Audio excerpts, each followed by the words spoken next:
Alguém tem alguma dúvida em relação à aula passada? Algum comentário?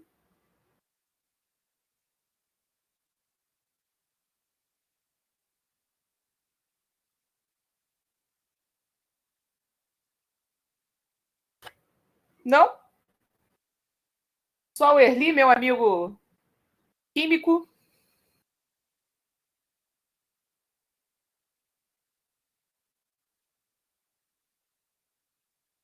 Não, prof. Tudo bem. Não, prof. Não. Beleza. Então, nós tínhamos visto na aula passada que os estudos de administração, eles podem ser separados de acordo com a visão de um autor chamado Junquilho.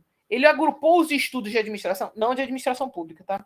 Os de administração como um grupo chamado de estudos que trabalham com o conceito das técnicas, ou seja, sobre como administrar. E aí eu tenho até alguns exemplos para vocês de ferramentas, né? A gente falou da FOFA, análise FOFA, que é fraquezas, oportunidades, forças e ameaças, em que a gente falou sobre como conseguir marido rico, mulher rica, né? De planejamento. Você faz análise de mercado, ou análise ali do seu ambiente, planeja ações e depois executa, né, que são uma metodologia. A gente viu isso. E hoje a gente vai entrar no que seria o segundo grupo, na visão desse autor, de agrupamento de estudos. Então, ele agrupa alguns estudos sobre administração no como administrar, que são os conceitos e as técnicas. Outros estudos ele vai agrupar na perspectiva política das organizações, ou seja, contrapondo essas técnicas que o grupo anterior, né, que é formado no como fazer, isso é muito forte em administração. Lembre-se que administração pública, economia, contabilidade, são cursos da área de ciências sociais aplicadas. Então, as ferramentas, o how to do, ou seja, o como fazer, é muito importante na nossa área, tanto na administração pública quanto na administração de empresas. Tem um foco muito grande. Então, esse segundo grupo é focado na política das organizações, se contrapondo a esse how to do, esse como fazer, esse exacerbamento do tecnicismo, ou seja, um foco muito grande em técnica. Se você, não sei se vocês já tiveram a curiosidade de ver assim, alguns livros em livraria, na área de administração, tem vários assim. 10 passos para você ser um líder eficaz. Como se tornar um bom administrador? Técnicas para você liderar bem a equipe. São os livros que mais vendem. Porque são os livros que dizem como você tem que fazer. E as pessoas não têm muito... A maioria, não todos, mas a maioria das pessoas não tem o interesse em amadurecer. Como que a gente chegou até ali? Quais são os conceitos, as ideias, a história do negócio? As pessoas querem saber como é que faz, que é a receita de bolo, né? Que é o livro que diga assim para ela: 3 ovos, um tablete de manteiga, uma xícara de açúcar, algumas 5 gotas de baunilha, mistura tudo, bate e vai botar no forno. Por 30 minutos vai sair um bolo. Não quer estudar química, os efeitos físico-químicos para se fazer um bolo, o que acontece quando você liga o fogão e aquele calor faz o que com o alimento. Ele não quer saber disso. As pessoas querem saber como é que faz o bolo. Quem pensa enriquece. Eu podia te contrapor isso aí, mas eu posso dizer que quem sabe, quem tem a perspicácia de saber aonde quer chegar, como se chega e por que se chega, consegue ir mais longe, né? Quem pensa enriquece, pode ser, mas não necessariamente quem é rico é porque pensa. É nesse sentido que eu ia te contrapor, né? Mas a gente, a nossa sociedade, hoje em dia, então, existe uma parcela muito grande da sociedade que quer forçar a gente, e aí eu digo a sociedade e a área de educação, quer forçar os professores a não fazer os alunos pensarem.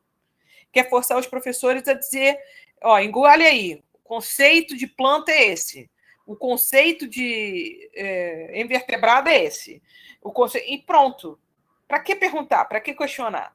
Então, não conheço esse livro, querido. Perrucci? Não conheço, não li. Então, desculpa então ter falado isso. É para não pensar. O que é a escola sem partido? O engraçado é que quem propõe a escola sem partido é exatamente o grupo da sociedade que quer fortalecer o partido fascista no Brasil. Não é incongruente? Se a escola é sem partido para todo mundo, não importa, direita, esquerda, fascista, neonazista, não importa, não pode puxar para lugar nenhum. Só que isso é uma grande bobagem, porque qualquer um que dê aula, assim como qualquer um que vai ser seu chefe, assim como qualquer um que está numa família, você expressa a sua opinião. Não tem como. Agora, ao que cabe ao educador, à educadora? Fala assim, olha, essa é a minha opinião. Eu penso isso por causa disso. Mas se você quiser pensar diferente, não tem problema algum. Eu já te falei aí como é que faz para pensar, tem textos para você ler, para você discutir, amadurecer, você tira as suas próprias conclusões. Né? Agora, isentar o professor, principalmente na universidade, onde é um espaço que a gente tem que incentivar a discussão, o debate de ideias, é um contrassenso tremendo. Gente, não existe isenção. Isso é a maior falácia que falam. Não tem isenção.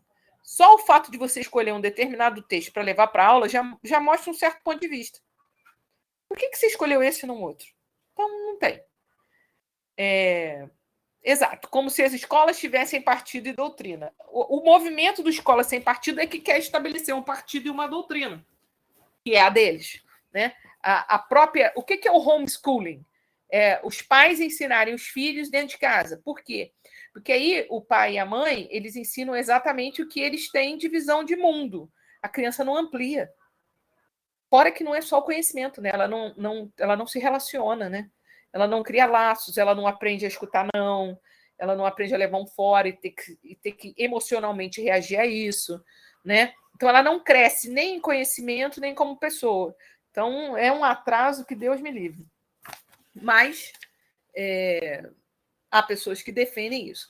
Então, esse segundo grupo de estudos de administração, ele é focado mais naquilo que acontece dentro, as forças que movem as organizações internamente, as relações entre as pessoas. Vocês estão tendo uma disciplina com a professora Beatriz que se chama comportamento organizacional. Como é que as organizações se comportam e como é que nós, que somos funcionários, colaboradores, voluntários, participantes, alunos dessas instituições, como é que a gente se relaciona? Então, vou dar um exemplo para vocês verem como é que essas coisas mudam. Antigamente, você dava a aula, os alunos não se falavam.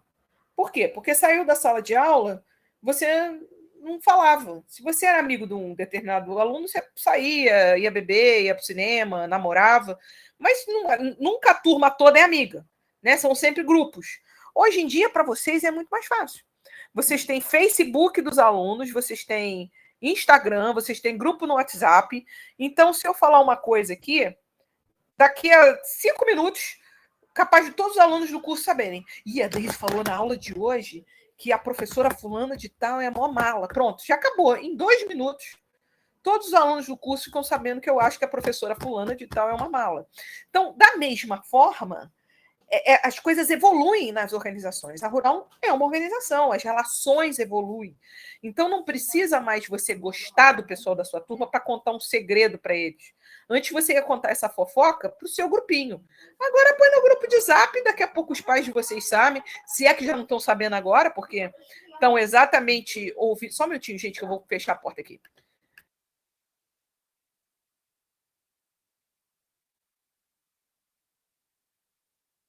Então, você antigamente podia contar uma fofoca para quem? Para o seu grupinho ali, seus 5, 6 amigos da turma. Agora você foi no grupo de zap. Eu agora falando, se tem um pai, uma mãe, um marido, uma tia, um irmão aí, estão ouvindo eu falando. Então, as relações mudam até porque a tecnologia muda. Então, a gente tem grupos de estudos de administração que falam exatamente sobre isso. Como é que se dão essas relações? Por que alguns grupos são mais fortes que outros?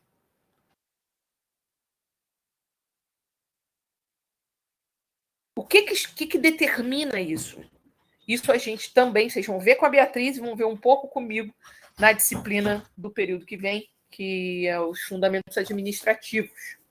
Né? A gente vai ver esses estudos, eles veem também a estrutura e os processos organizacionais, que vão ser determinantes para os conflitos interpessoais que vão surgir. Como é que a organização responde a esses conflitos? Quer ver? Vou dar um exemplo.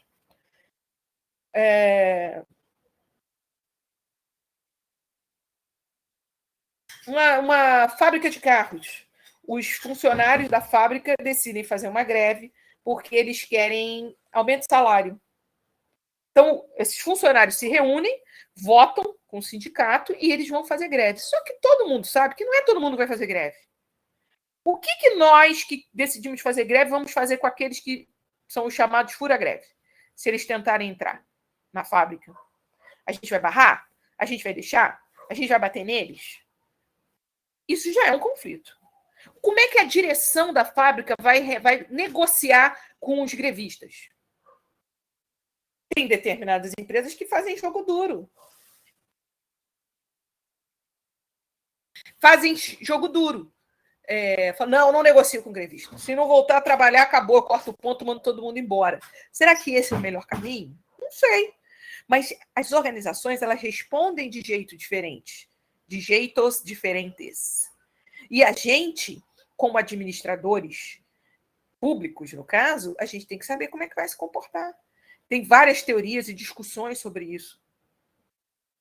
E há grupos de estudos que realmente avaliam isso. Como é que a gente faz para entender melhor essa ideia de se pensar como agir no local de trabalho?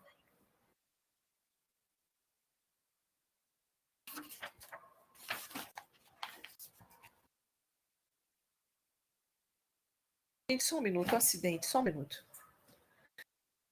Pega uma... Para de beber coisa aqui. Você não sabe, você derrama tudo. Mas eu não sei o que aconteceu. Tudo bem, se você não tivesse bebendo aqui, não tinha acontecido essa cagada. Pega uns pedaços de papel higiênico, pega o rolo de papel higiênico, solta os pedaços e enfia embaixo do lençol, para não ir pro colchão.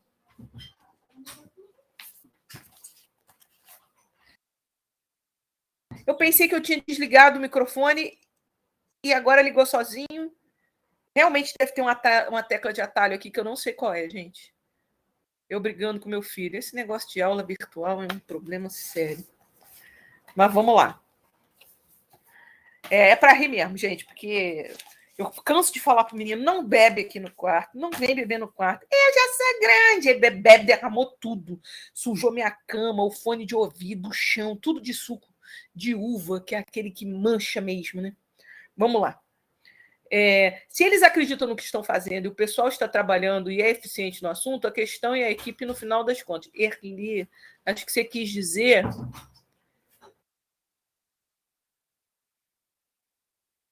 não sei se eu entendi, não, Erli. Você quis... Professora, eu estava digitando aqui, minha mãe também estava me chamando aqui, ainda bem que o áudio estava fechado. A senhora falou sobre eficiência, né, do trabalho em relação às pessoas no meio público. Se a equipe é boa, mas acima de tudo, para dar aquele rendimento acima da média dos setores dentro do grupo. Tá? As pessoas têm que acreditar no que você está fazendo. Eu trabalhei durante 3 anos no projeto social aqui dentro do município e uma parte da equipe não acreditava naquilo que estava fazendo. Vou falar só um instante de uma das pessoas que estava lá, que estava no projeto. Ela tinha 2 filhos naquela unidade e certo dia ela pegou e bateu no meu ombro e pegou e falou: Erli, você está fazendo isso por essas crianças e adolescentes? Isso não vai dar certo, não. Eu já estava com o material base todo já na mão. E eu peguei, chegando uma senhora perto de mim, com uns 60 anos, ela pegou e me abraçou: Erli, eu gostei do que você fez. E isso eu peguei, virei para outra e falei que assim, tá vendo essa mulher? Há 30 anos atrás ela pegou e fez isso por mim, né? Porque nós estamos agora em 2000 e alguma coisa que eu deixarei de fazer por essas crianças é aborrecente, tá? Tal ato. E o projeto foi um sucesso, graças a Deus, tudo certo. E eu mostrei para a pessoa lá, não por ego, não por alguma coisa longe disso, mas por que eu fazia tal ato? Porque me ensinaram assim desse jeito. Então, a equipe que estava comigo acreditava, eu apresentei o projeto e eles fecharam comigo. Deu tudo certo. Isso é muito legal. Isso mostra, Erli, como as relações, às vezes, uma palavra, um gesto que você faz, como isso impacta as pessoas. E isso vocês vão estudar também em gestão estratégica de pessoas no setor público. Quando nós criamos esse curso, há 12 anos atrás, a disciplina chamava Gestão Estratégica de Pessoas. E aí, depois a gente foi percebendo que a relação das pessoas numa empresa é diferente da relação de instituições como ONGs, ou sociedade de economia mista, ou órgãos públicos. Né? É exatamente o que a Jéssica está falando aqui. As equipes do setor público são tão cobradas quanto no setor privado? São cobradas. Vai depender. Por que eu vou te dizer que vai depender? Existem setores do setor público que são muito competitivos. Vou te dar um exemplo. Receita Federal. A minha irmã trabalha na Receita Federal. Na Receita Federal, você tem metas para bater. Então, dependendo do setor que você está, por exemplo, digamos que você é um auditor fiscal da Receita que visita empresas de grande porte. Então, ele tem meta, ele tem que visitar no mês, estou chutando, tá, gente, porque eu não faço ideia, 20 empresas, e ele tem que assar 30 autos de infração para aumentar a arrecadação em 20%, a arrecadação desse setor, desse segmento, em 20%. Então, nesses setores é muito competitivo. Por quê? Professora, se eles não baterem a meta, eles vão ser demitidos? Não, eles não serão demitidos. Mas se eles não baterem a meta, eles não ganham o bônus. Então, a Receita Federal é um dos setores na administração pública que ganha bônus. Não é o nosso caso em educação. Eu posso orientar 200 alunos ou orientar um aluno que eu ganho a mesma coisa. O bônus é muito bom. O salário deles é excelente. Saiu até uma reportagem, eu posso botar até no grupo, porque colocaram no grupo dos professores, eu posso botar para vocês no grupo de introdução à administração pública, em que, não vou mentir sozinha, deixa eu ver aqui, vou ver a reportagem, que é super interessante. Eu já tinha falado isso, mas agora botaram no jornal. Deixa eu ver aqui, CPEA. Não, CEP não, CPEA. CPEA. Aqui, ó.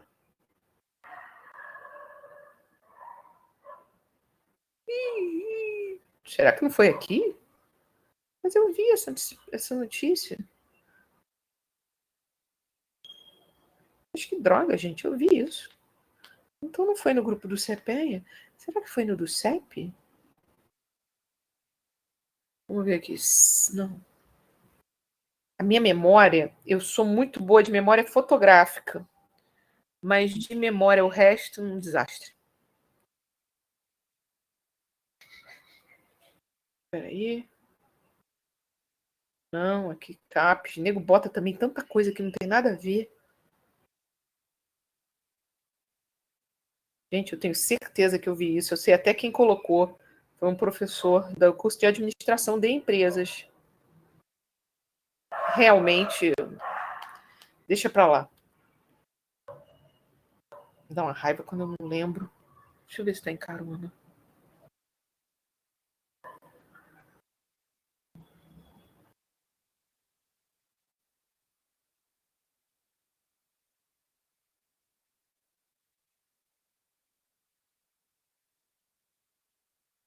Ai, que raiva!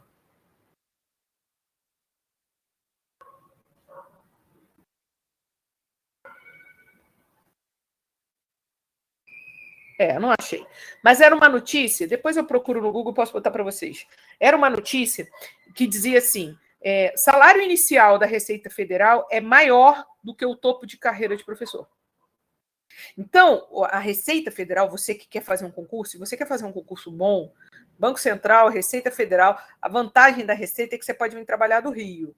O Banco Central é tipo 95% dos cargos é para Brasília, entendeu? Um pouquinho aí que fica espalhado no resto do país. São dois concursos em que o salário e os benefícios são excelentes. Né? Não é o caso do concurso de professor, que hoje em dia eu acho que é muito mais por vocação, porque a pessoa gosta de estudar, gosta de dar aula, do que por um fator financeiro, porque realmente não é uma coisa interessante como carreira. Né? Então, quando eu chegar no topo do meu salário, se vocês querem saber qual é o topo do salário, é alguma coisa em torno de 18 a 19 mil reais bruto, né, gente? Porque o líquido é sempre bem menos. Isso é menos do que o inicial de um auditor da Receita Federal. Então, existem setores do funcionalismo público que são muito competitivos. E existem setores do funcionalismo público que não são competitivos, mas tem uma coisa que vocês também vão estudar com a professora Beatriz, que ela fala isso muito bem, que é uma coisa chamada assédio moral. É isso aí mesmo, Erli, obrigada. É isso mesmo. Auditor fiscal iniciante ganha mais que professor universitário no topo. É isso aí mesmo, obrigada. Nossa, que sonho, né? Salário bom, trabalho garantido para sempre e ainda bônus. É excelente. Se você for uma pessoa, então, economicamente, financeiramente organizada, dá para fazer a festa, gente. Porque é muito dinheiro. Fora os benefícios, né? É muito dinheiro.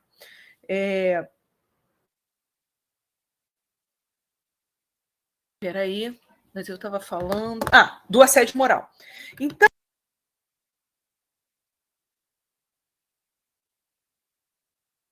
professora, seu microfone tá mudo. Cara, é sério, eu tenho que descobrir qual é essa tecla de atalho. Tá chato já isso. Obrigada por avisar. A rural, por exemplo, não é um setor competitivo. O setor de educação não tem essa vibe de competição. Mas você pode ter num determinado setor, eu vou inventar, tá? Eu não estou dizendo que esse setor seja, não, porque eu nem conheço as pessoas de lá direito, então não posso dizer. Digamos que o setor de compras da universidade tenha um chefe, um líder lá, que seja muito assediador, no sentido moral. Ele cobra muito, ele está sempre mostrando que você erra, está sempre te humilhando na frente dos outros. Ele elogia no particular, mas dá esporro na frente de todo mundo. Diz que seu trabalho é uma droga. Isso não deixa de ser como deixa eu me lembrar aqui, foi a Jéssica que fez a pergunta? As equipes do setor público são tão cobradas quanto a do setor privado? Você pode ter um setor em que ele seja até mais cobrado do que um setor privado, não por uma demanda do governo, mas por uma demanda do chefe. Entenderam? Então, isso pode acontecer. Agora, quanto mais você sobe a pirâmide, mais você é cobrado. E aí as coisas podem ficar parecidas com o setor privado. Então, por exemplo, imagina o cara que é assessor do presidente da República, assessor do Bolsonaro. Ele não é um funcionário público, mas ele está ocupando um cargo público. Você não tenha dúvida que ele é extremamente cobrado. Independente do que ele seja, assessor do que ele seja, ele é extremamente cobrado. Porque o presidente da República é muito cobrado, tem que fazer muita coisa, tem que dar resposta para muita gente. O que ele faz? Ele vai correr atrás? Não, ele vai passar para o assessor. E as pessoas que vão cobrar o presidente são pessoas importantes. Vai ser deputado, vai ser senador, vai ser ministro, vai ser coronel não, general, vai ser gente de outros países. Então, o presidente tem que responder rápido. Então, esse pessoal é muito cobrado. Você não tenha dúvidas de que o reitor da nossa universidade ele é muito cobrado. Então, você tem que analisar, você não pode olhar como um todo. Você tem que olhar por parte. Então, vai depender do setor público que você está trabalhando. Então, digamos lá, uma auditoria é muito mais cobrado, né? É muito mais competitivo do que um setor de educação. Vai depender do nível que você está falando. Você está falando de um assistente administrativo, ele é cobrado normalmente não muito. Agora, subindo, está falando de um reitor, ele é mais cobrado, porque ele é cobrado, inclusive, por Brasília. Tem que dar respostas para o MEC, tem que dar respostas para várias instâncias que controlam as universidades, inclusive para a justiça. Esse negócio de ter aula, retorno presencial, isso está indo na justiça, estão acompanhando. Vai e volta, aí um juiz diz que é para voltar, outro diz que não é para voltar, pede dados para a universidade tem que juntar um monte de coisa, o juiz não sabe como é que a universidade funciona, pede coisas que não dá para dar, né? Não faz ideia. Então, não é tão simples. Então, a gente tem que avaliar não só o segmento da administração pública que você está falando, a posição na hierarquia, quanto mais alto no poder, no nível de poder, quanto mais for o nível estratégico, mais você é cobrado, e tem um fator que se chama o chefe. Né? Se for um chefe que tem uma pegada forte, que gosta de assediar as pessoas adoecem e fica parecendo o setor privado. Né? Tem gente que pensa assim, eu vou entrar no setor público, não vou fazer nada, vou coçar. Deve existir ainda setores que funcionam assim? Claro que existe, gente. Existe até na iniciativa privada. Mas não da maneira que a gente acha, que todo mundo é assim, que ninguém faz nada, que ninguém é cobrado. A coisa já mudou. Esse negócio de você ter hoje sistemas que você tem que... Por exemplo, hoje ia ser implantado na Rural, quando começou a pandemia, estava tudo preparado para, a partir de abril de 2020, implementar um sistema que, quando você entrasse nos... Você ligava lá o computador da Rural que você tem. Quando você logasse naquele computador, era como se você tivesse batido o ponto. Então, eu entrei... Que horas que eu loguei? Eu loguei às 8 da manhã, então eu entrei às 8. Entendeu? E foi discutido, debatido, mexer no sistema. E entrar em abril. Em março, a gente parou de trabalhar. Então, os sistemas eles estão tornando as coisas muito mais transparentes, né? Muito mais... Se eu não consigo ver as pessoas, o computador consegue. Ele sabe a hora que eu loguei. E não pode ser aqui da minha casa. Tem que ser o computador lá da Rural. Entenderam? Então, isso vai fazendo com que as pessoas elas não têm mais muito como enganar.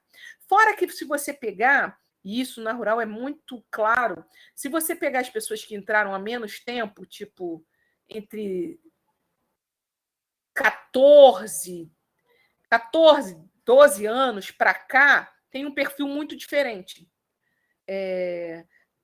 Tem o fator cultural, porque a grande maioria dos que entrou de 14 anos para cá não são de seropédica. E antes, os professores da Rural eram assim: eu fiz graduação na Rural, eu fiz mestrado na Rural, fiz doutorado na Rural e, adivinha, virei professor da Rural. Entendeu? Então, o cara vivia lá, crescia lá, morava lá e a Rural era quase uma extensão da casa. Com o Reúne, entrou muita gente. Então, o pessoal de seropédica não tinha essa mão de obra toda para entrar para tudo quanto era curso. Então, veio muita gente de fora, muita gente do Rio, muita gente do interior do Rio, muita gente da Baixada, que não era de seropédica. Então, a cultura que essas pessoas trouxeram, fez com que a cultura organizacional, que é um conceito que vocês também vão estudar com a professora Bia, mudasse. Por quê? Porque vieram pessoas com mentes diferentes, com histórias diferentes. Então, isso muda. Então, a cultura do setor público ela mudou muito. Essas valorizações de determinadas carreiras, como Polícia Federal, Polícia Rodoviária Federal, promotoria, defensoria, juiz, Receita Federal, BNDES, que é economia mista, mas ok, mas é concurso público, BNDES, Banco Central, Petrobras, passou a entrar uma galera com muita capacitação e com uma pegada parecida com o setor privado. Né? Então, eu não estou dizendo que isso é bom ou que isso é ruim, eu só estou relatando uma situação. Então, isso faz com que as relações internas dos órgãos públicos mude. E os estudos, o que são os estudos, gente? Quando você fala assim, eu li um artigo, eu li um livro, são pessoas que estão estudando a prática, no nosso caso, né, que é uma ciência social aplicada, administração e administração pública são ciências sociais aplicadas, é isso. As pessoas vão para empresas ou para instituições de ensino ou para hospitais, observam, fazem pesquisa, fazem entrevistas, comparam com outros autores e aí fazem um artigo dizendo, olha, atualmente nos hospitais, depois da Covid, as relações entre os diretores, a direção e os médicos mudou muito, porque os médicos estão estressados, acabados, destruídos, não conseguem repor, então a chefia tem que mudar o perfil, entendeu? Eles vão atualizando à medida que as coisas vão acontecendo e é por isso que tem novos estudos. Por quê? Porque tem novas situações acontecendo.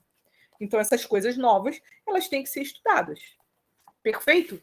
Então, nós vimos um grupo de estudos que são técnicos, que mostram o como fazer, né? Mostram modelos. Nós vimos que foi dividido também em um grupo de estudos que é formado pela política da coisa, como é que são as relações internas. E tem um terceiro grupo, que esse autor agrupa esses estudos, que é a partir de uma perspectiva crítica. Esse grupo de estudos, ele faz uma oposição aos outros dois grupos, ao grupo técnico, focado na técnica, e ao grupo focado na política. Por quê? Porque ele vai descartar a administração como sendo apenas uma ferramenta técnica e também vai descartar a administração como sendo apenas um espaço de disputa entre os grupos e as pessoas nas organizações. Quem manda mais? Quem sobressai? Qual é o grupo político que ganha? Qual é a visão que vai prevalecer? Entendeu? Então, essas coisas, esse terceiro grupo, ele vai querer criticar esses dois e vai de encontro, ou seja, vai contra esses dois grupos. Na perspectiva crítica da administração, você vai ter uma influência grande de um camarada chamado Karl Marx. Para quem não sabe, o Karl Marx era um sociólogo alemão que escreveu um livro que ficou muito famoso, que quem estuda economia, se vocês estudassem economia não introdução não macroeconomia e micro que vocês vão estudar, mas economia mesmo, fizessem o curso, a faculdade de economia, vocês iam ter que ler, eu tive que ler O Capital, que é um livro que vai discutir bem a apropriação da elite sobre uma coisa chamada força de trabalho, que é o que o pobre tem para vender. Essa elite ela vai tirar uma coisa que é chamada mais-valia, que é um conceito que o Marx cria, em que eu vou me aproveitar, vou ganhar em cima desse trabalhador. Então, se o trabalhador trabalha 8 horas e produz 100 cadeiras, eu vou fazer com que ele seja remunerado não pelo equivalente a 100 cadeiras, pela produção de 100 cadeiras, mas eu vou oferecer para ele uma coisa inferior. E quanto mais ele trabalhar naquela mesma quantidade de horas, quanto mais ele produzir naquela mesma quantidade de horas, aumenta a minha mais-valia. Por quê? Porque eu vou ter mais lucro. Então, se antes o trabalhador fazia 10 cadeiras em 8 horas de trabalho, e agora, por novas técnicas, novos materiais, novo maquinário, esse funcionário consegue fazer, ao invés de 10 cadeiras, ele consegue fazer 30 cadeiras, se a gente fosse ser justo, o que eu faria? Eu aumentaria o salário dele em 3 vezes, correto? Mas não é isso que o capitalista faz, que a elite detém os meios de produção, né? É o dono da empresa, é o dono da fábrica, é o dono da oficina, é o dono. Ele mantém o salário desse funcionário e aumenta a mais-valia, ou seja, ele ganha mais lucro, porque antes ele fazia 10 cadeiras, agora ele faz 30 gastando a mesma coisa. Entenderam? Então, esse camarada que criou esse conceito, que escreveu esse livro, que é um livro chato pra caramba, mas que traz conceitos importantes e ideias importantes, ele vai exatamente ajudar ou ser usado por essas pessoas desses estudos mais críticos, ele vai ser usado como um influenciador.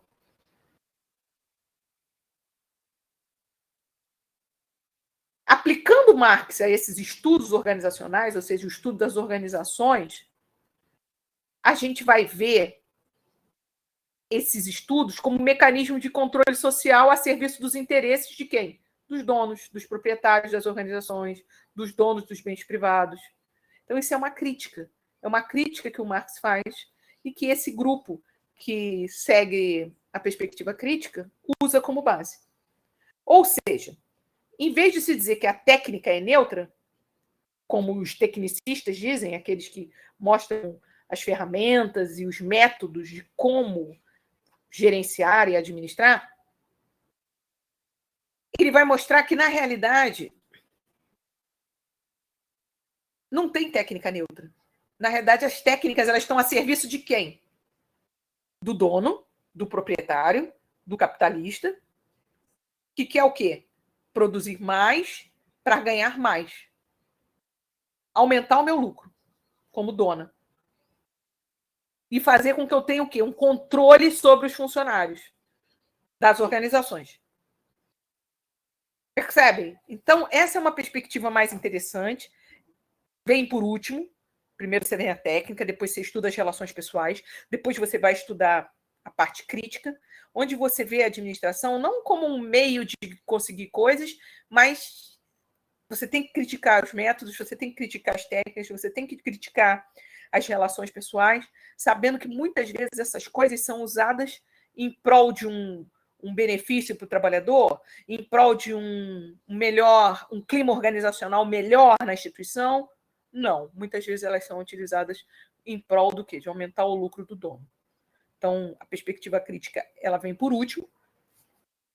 Estou falando cronologicamente, né? Ela é o último grupo que surge, mas não por isso que ela vai ser menos importante. Na realidade, ela é bem, bem importante.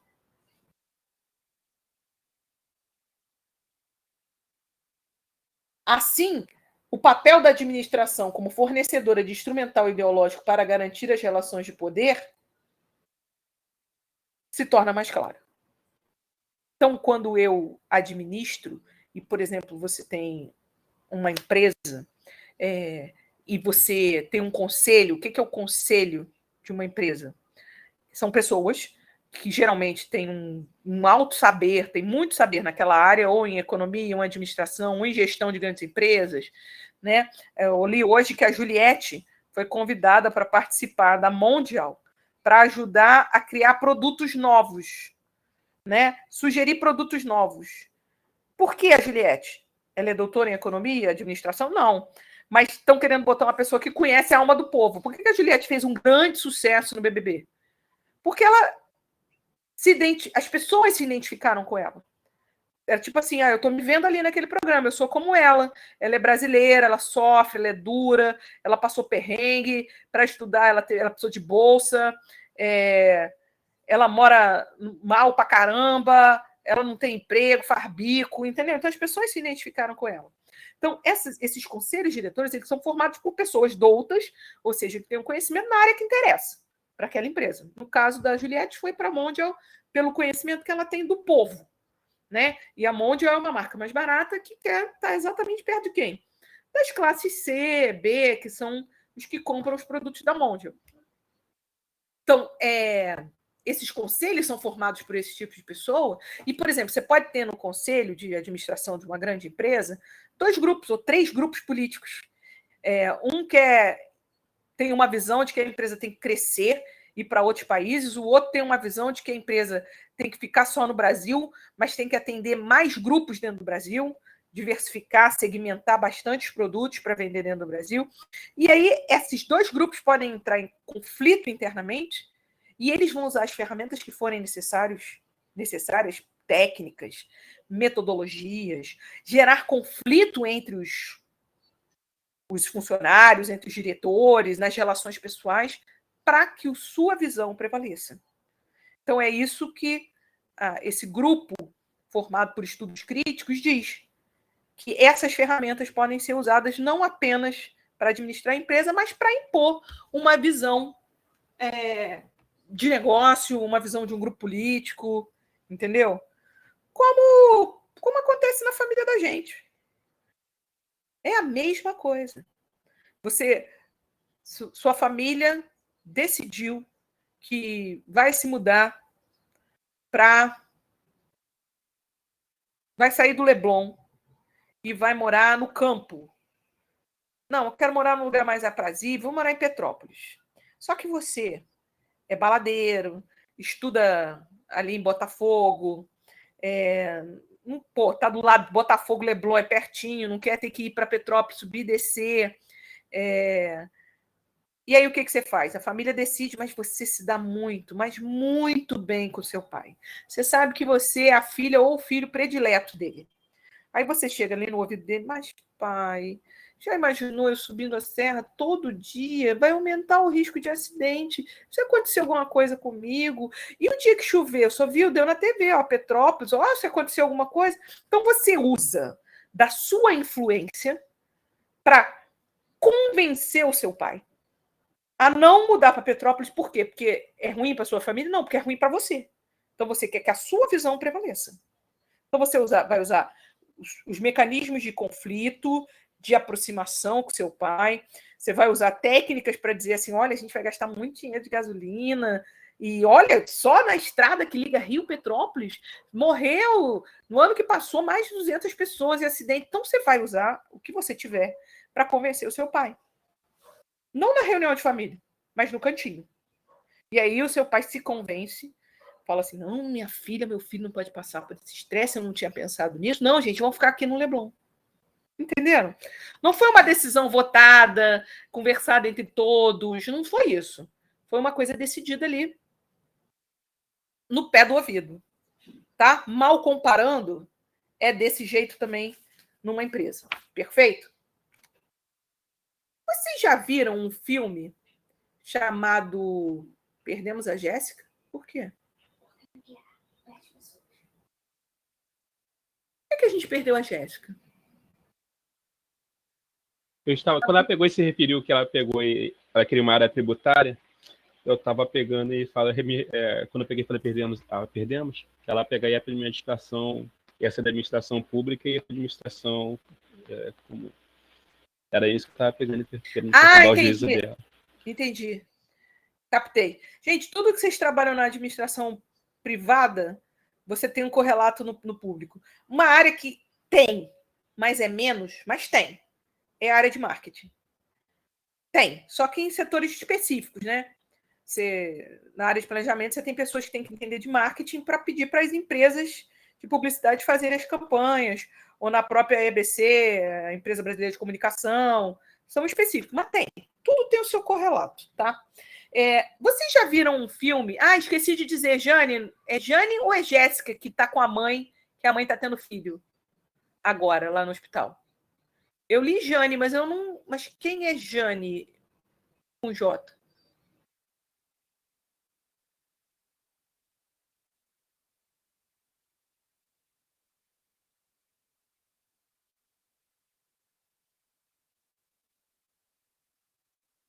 Agora ninguém está escrevendo. Tinha um monte de gente escrevendo. Peraí. Já teve, a Jane. Jane, um beijo para sua irmã. Se for menina, põe Daisy, tá? Espero que a sua mãe esteja bem, que tenha corrido tudo bem. É menina, é Daisy, acabou. Se não botar Daisy, não vai passar nessa disciplina. Avisa ela. O manifesto, Júlia, é mais fácil a leitura, mas o Capital é muito complicado. Muito complicado. É um livro chato pra caçamba. Até porque, tendo sido escrito quando foi, no século XIX, é difícil, porque é uma terminologia, o próprio linguajar é muito diferente, né? Então, é complicado. Vocês já viram um filme chamado Tempos Modernos?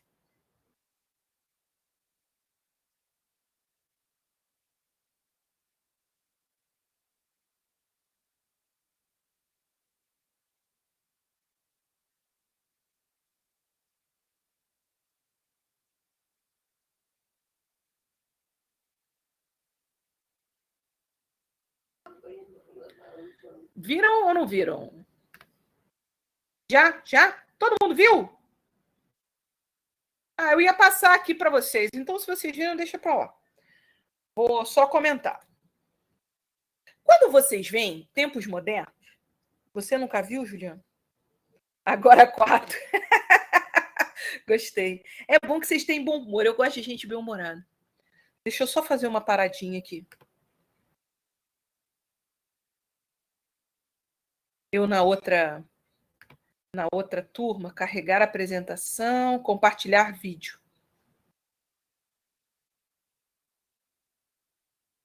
Espera aí. Não vou compartilhar vídeo, não. Vou compartilhar minha tela. Espera aí.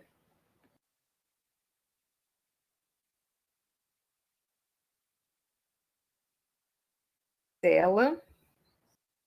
Compartilhar.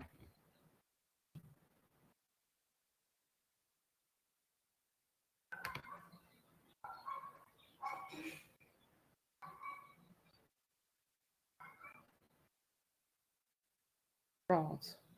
Vou passar para vocês.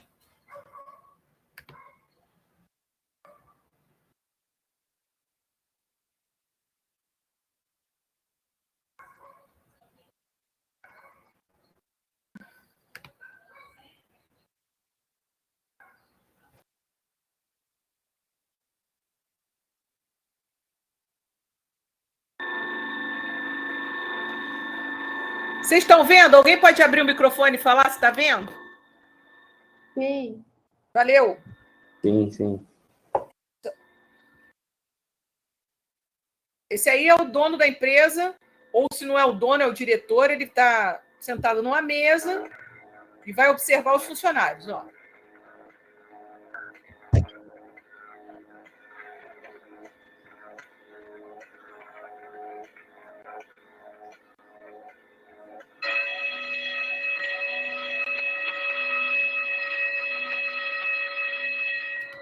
Sección 5, aumente velocidad a 4.1.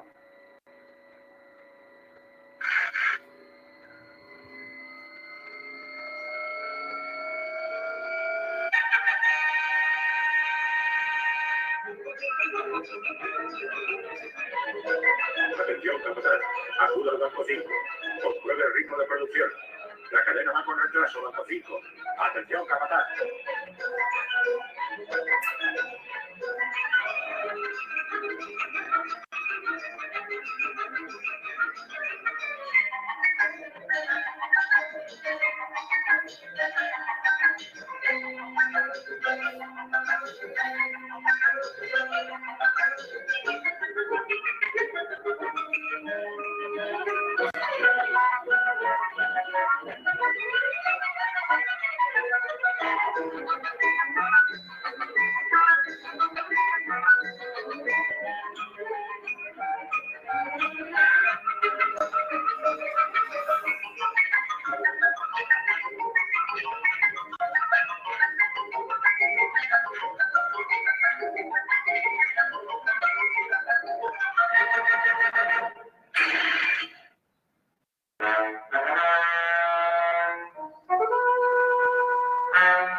Sección 5, aumente velocidad a 4.7.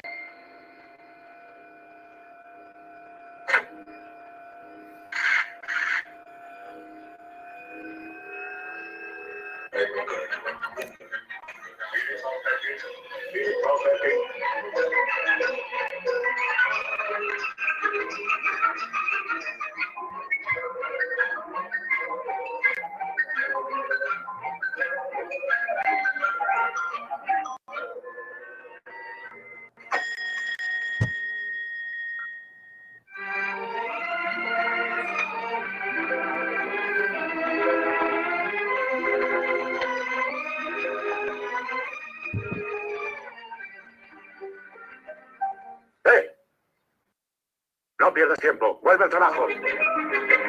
¡Vamos!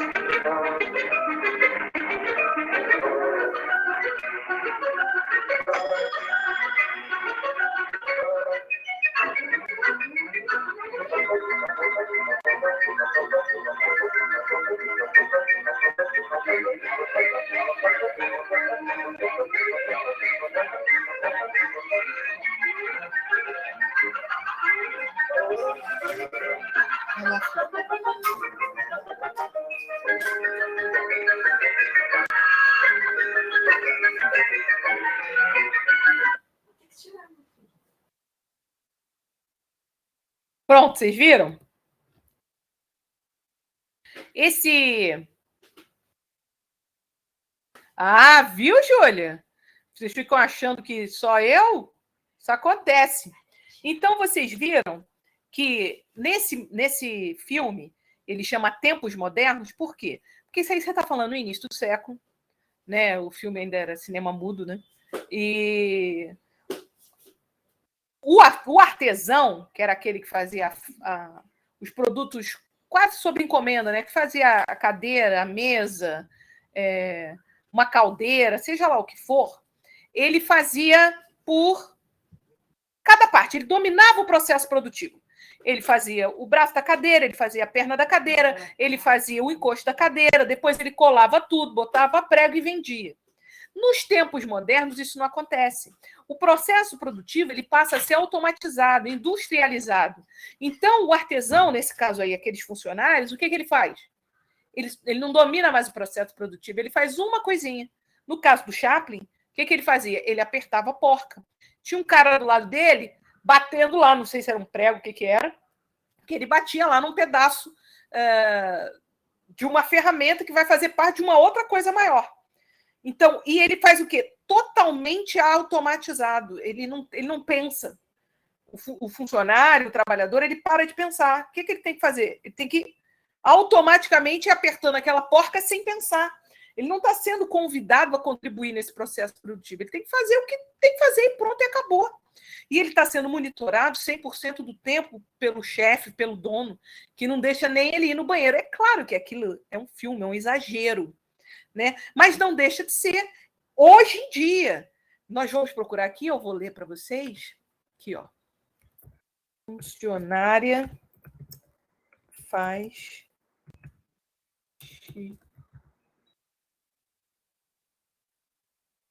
caixa. Lembrei agora desse caso. Deixa eu ver aqui se eu acho. Foi num supermercado.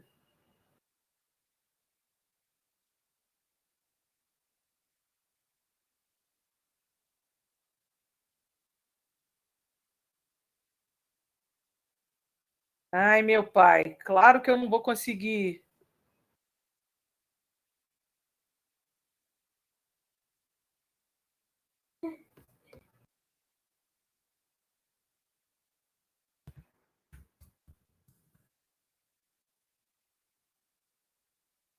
Vamos ver se aparece.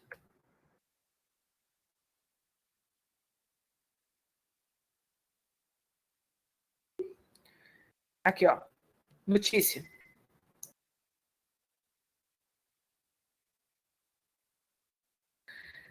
Vocês ainda estão vendo a minha tela? Se puder usar o microfone, eu agradeço. Sim.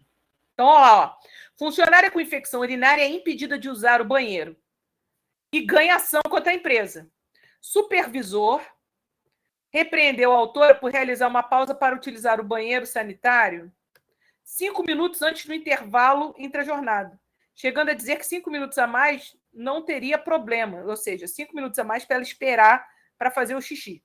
Funcionária que teve o uso do banheiro restringido por superior hierárquico, mesmo durante uma infecção urinária, será indenizada pela empresa. A decisão é do juiz de trabalho, fulano do tal, da 13ª Vara de Trabalho de São Paulo, ao considerar que a conduta demonstra efetiva ofensa aos direitos da personalidade da funcionária. Agora vamos ver aqui, para nossa surpresa.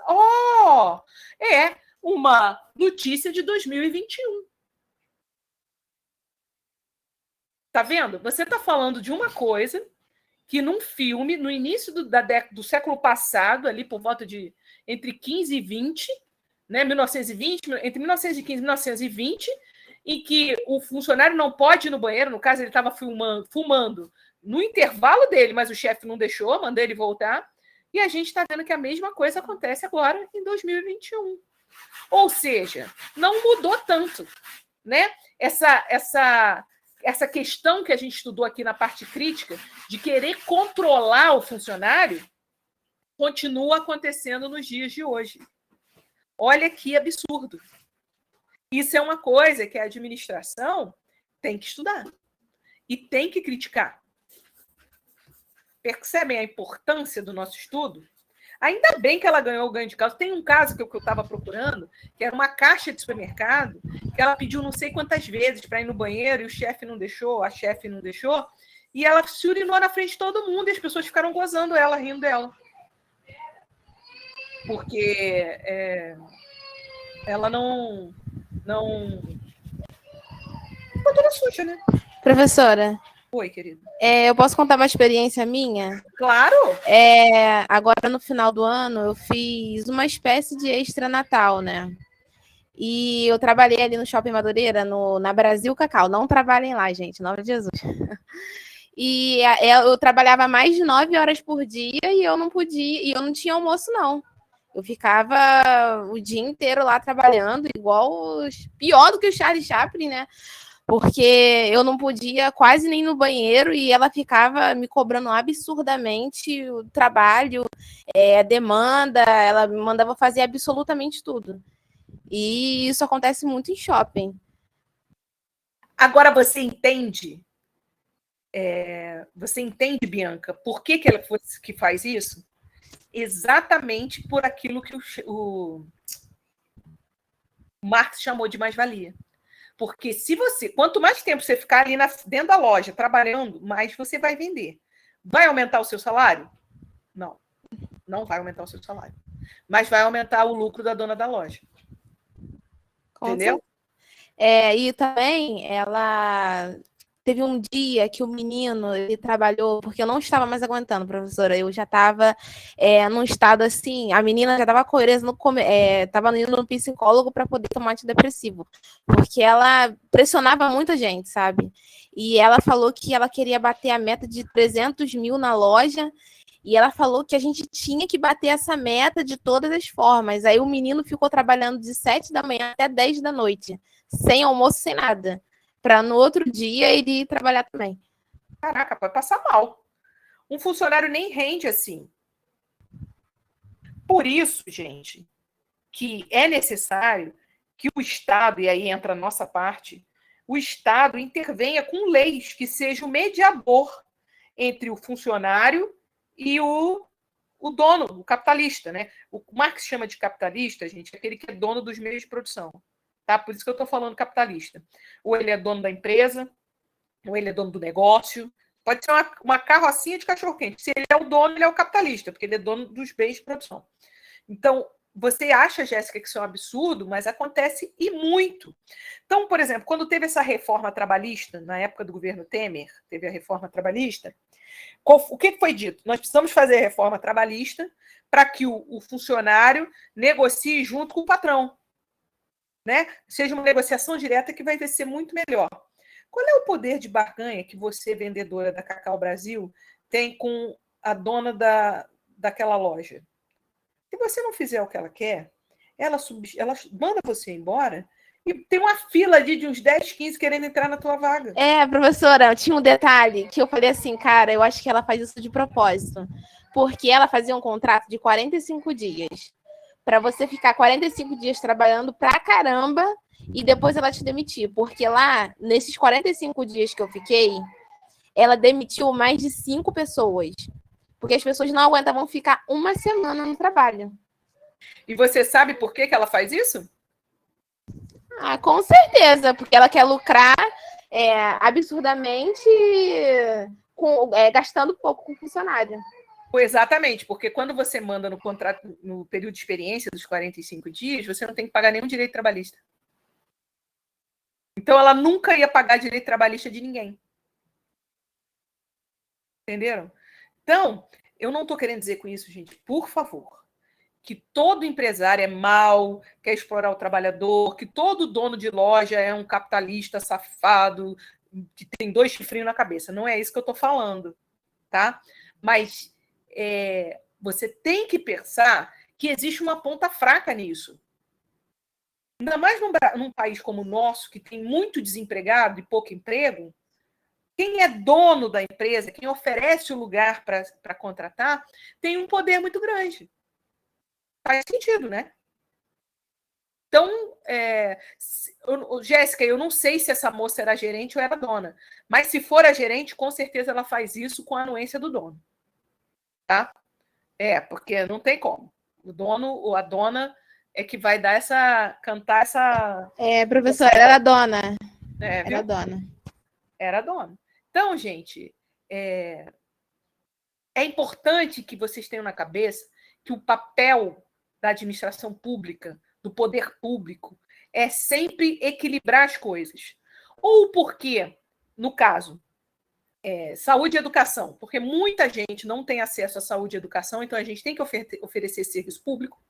Ou, em outros casos, para equilibrar forças, como, por exemplo, fazer as mediações, fazer uma lei, promulgar uma lei sancionar uma lei que efetivamente garanta ao trabalhador os seus direitos.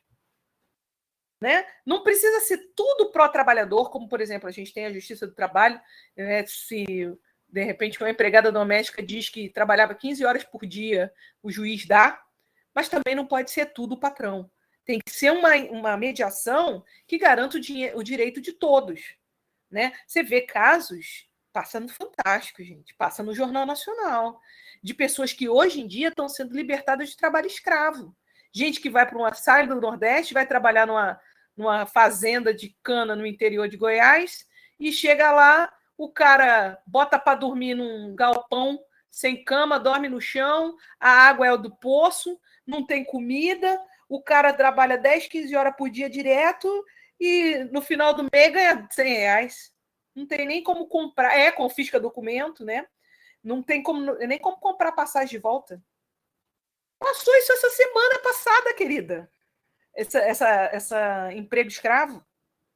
Então não dá. O Brasil é um país muito grande. A gente não pode apenas se basear nas relações que tem aqui numa empresa, tipo a Claro, que é uma grande empresa aqui no Rio de Janeiro, que paga o ticket de refeição, que paga o vale, que paga a indenização bonitinho, que não fica devendo nada para um funcionário. Você tem que pensar numa lei que estabeleça uma igualdade entre todos, minimamente, claro, né? Minimamente. Então, é importante ter essa visão de, como administrador público, como administradora pública, você ter essa visão de buscar o bem comum, buscar o bem de todos, fazer essa intermediação. O patrão, o dono da empresa, o empresário, ele não é um diabo de chifrinho que só ganha dinheiro. Tem, inclusive, excelentes empresários que devolvem muito para a sociedade, né? Que tem uma consciência ambiental, uma consciência social muito grande e tem vários programas de responsabilidade socioambiental, onde ele dá um retorno para a sociedade daquilo que ele ganha com a empresa dele. Mas tem outros que não. Então, o que a gente faz? Né? Tem que entrar com a intermediação de lei. Né? E um dos que fazem as leis são quem? Os vereadores, os deputados estaduais, os deputados federais, os senadores, que eu espero que alguns de vocês virem e, se forem poder executivo, que sancionem as leis que esses vereadores e deputados votaram, ou que proponham leis para que esses grupos votem. Perfeito? Porque tá cheio de gente má nesse mundo. Dúvidas? Comentários? Nenhuma, Diana Petron? Que é italiano, não é espanhol? Achei que fosse espanhol.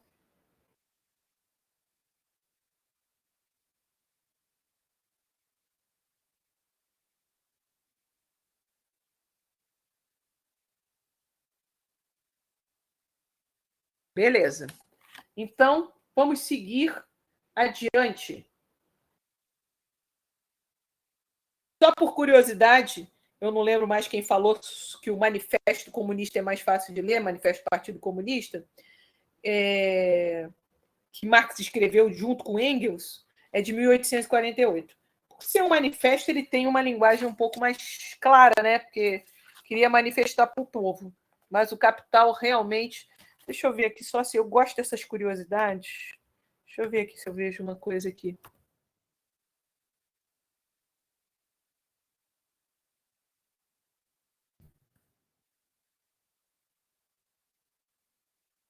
Deixa eu ver se eu consigo mostrar para vocês.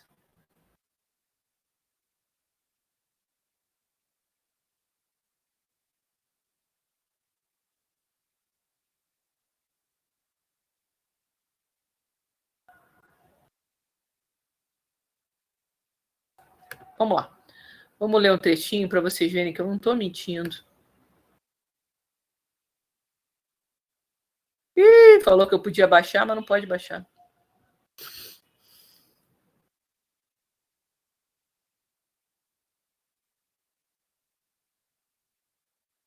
Ah, não, é para comprar, ó.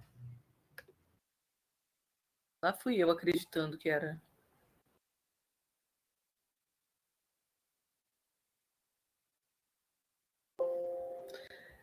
Filhote, põe aqui para mamãe o negócio aqui que tá caindo aqui, tá? A energia. Obrigada.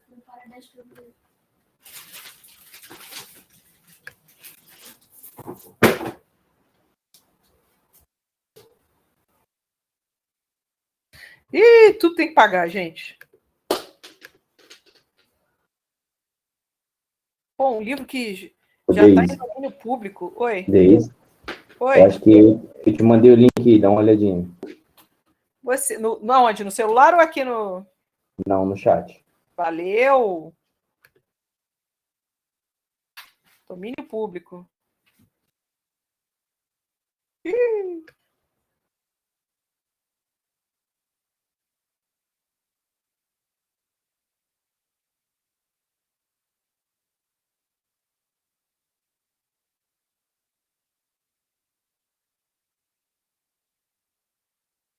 Vamos ver se a gente consegue.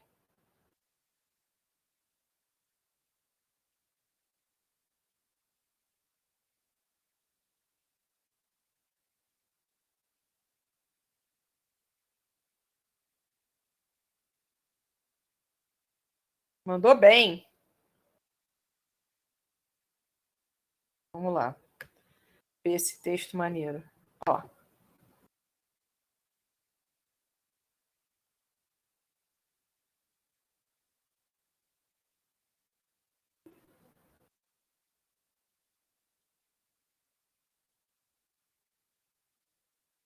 A mercadoria, bem aqui, ó. A mercadoria apareceu-nos sob um duplo aspecto, valor de uso e valor de troca.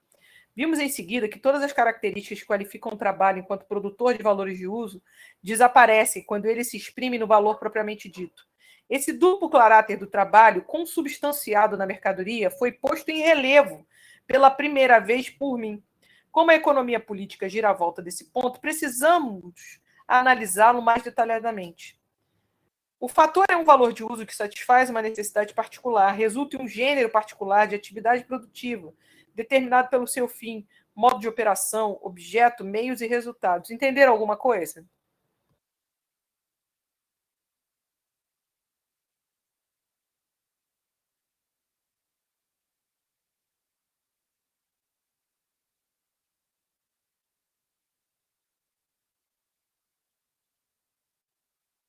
Esse library eu não conhecia, não. Obrigado pela dica. Os termos são muito... A lógica, ela é boa, mas o texto é meio truncado. Ele não é feito para que uma pessoa comum entenda. Como muitos livros acadêmicos não são feitos para isso, né? A maior parte deles. Então, foi só para dar uma palhinha, tem um outro livro também que depois eu vou citar, que chama A Riqueza das Nações, de Adam Smith, que também é outra casca. Essa é pior. Talvez porque tenha sido feito antes, né? Mas é duro de ler. O problema é quando você tem que ler o original, aí o bicho pega. Mas perfeito. Já viram aí? Agradeço. Quem foi que me mandou? Foi o Perrucci que mandou. Obrigada pela... Os livros de Lenin têm uma didática 1000 vezes melhor. Fato. Concordo com você. Ô, Júlia, eu já me esqueci. Você estuda história?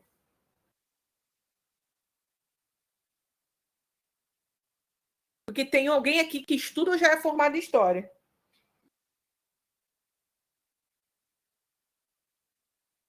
Você lê por interesse, assim, esses livros, ou porque você já fez uma faculdade de alguma coisa que tivesse que ler isso?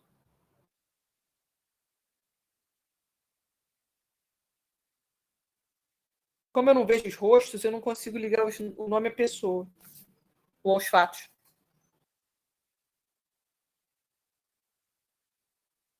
Ah, entendi. É militante socialista. Tudo bem. Beleza. Que bom. É sempre bom ler, gente. Nem que seja para dizer que você não concorda.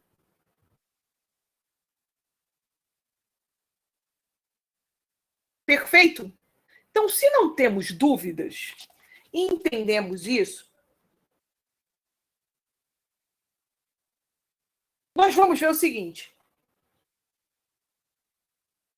O que o Junquilho, que foi esse cara que propôs essa organização em 3 grandes áreas dos estudos de administração, ele vai falar? Que, na realidade, o tripé formado pelos estudos da técnica, pelos estudos dos conflitos entre os grupos e pessoas, e entre as organizações, assim como a visão crítica, vai fazer com que você tenha um olhar muito mais amplo, muito mais robusto para analisar as organizações a qual você estiver estudando ou na qual você estiver trabalhando.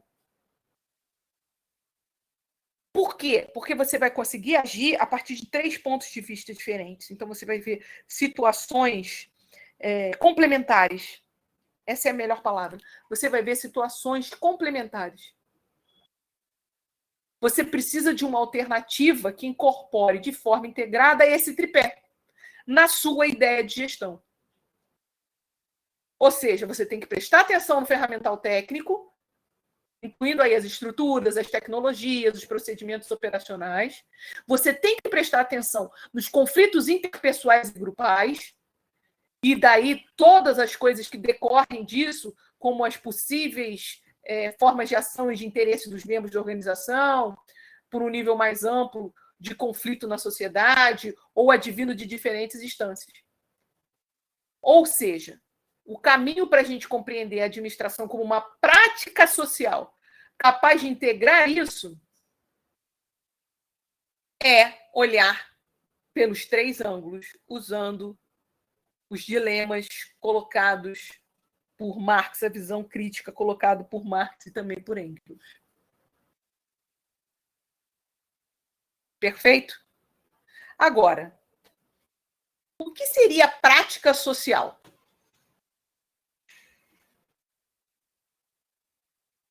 Alguém tem alguma ideia?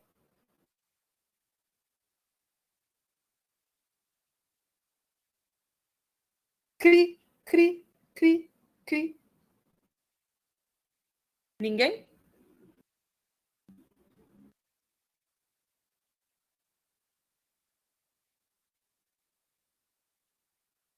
Eu vou ler aqui uma definição. Bom, vai falar? Fala aí, Juliana, Bianca.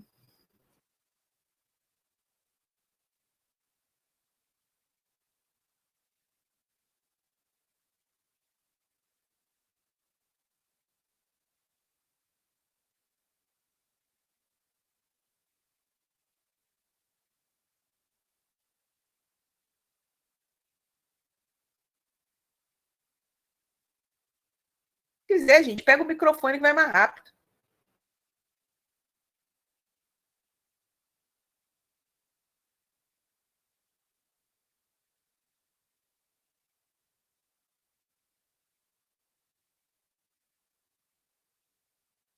Eu acho que é a prática dentro da nossa sociedade, com diversas coisas, diversas situações cotidianas.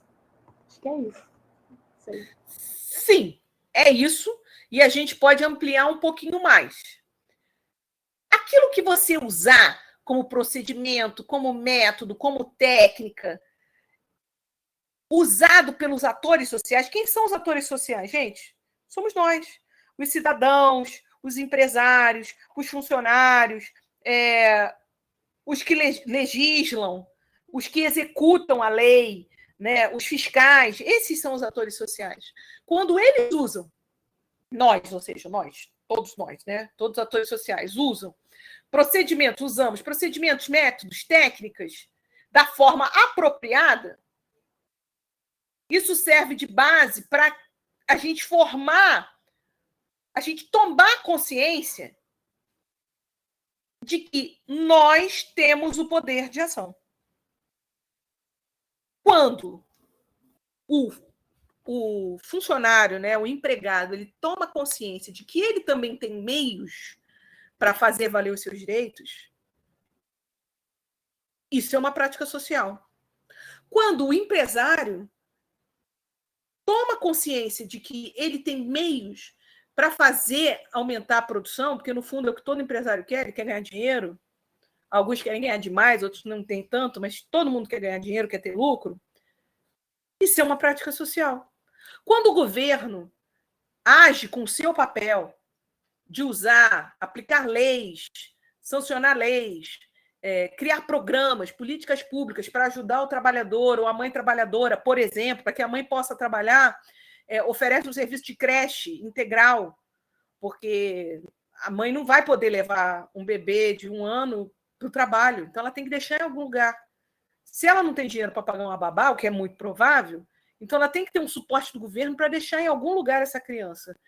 Isso é uma prática social. Então, são todos os atores tomando consciência de que eles podem agir naquela situação, naquela determinada sociedade, naquele ambiente. Captaram? E esse é um conceito que o Giddens vai trazer para a gente. Quando um autor domina o conhecimento mútuo, ou seja, quando ele tem um tipo de conhecimento que é compartilhado por todos aqueles atores sociais que sabem como se comportar ou sabem como dar continuidade em determinadas situações cotidianas, a partir daí a gente tem uma vivência de determinados grupos sociais. O governo sabe que tem que agir com políticas públicas para ajudar o cidadão. O empresário sabe que tem que oferecer um emprego, condições para aquele trabalho, condições mínimas de higiene, de alimentação, de ambiente para essa pessoa. O trabalhador sabe que tem que cumprir com a sua responsabilidade naquele turno, fazer o que lhe é pedido, desde que não atinja ali nem moral, nem eticamente. Quando todos esses atores entendem os seus papéis, tomam consciência deles, a sociedade funciona bem. O problema é quando o governo quer ferrar com o trabalhador não tem consciência dos seus direitos, o empresário só pensa em ganhar o lucro, aí o negócio desanda.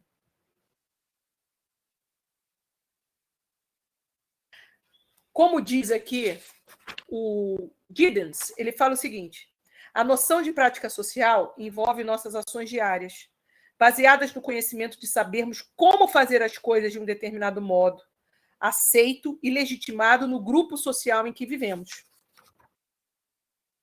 Na prática social, estou lendo, hein? Na prática social, a ação é baseada no que o grupo considera como conveniente.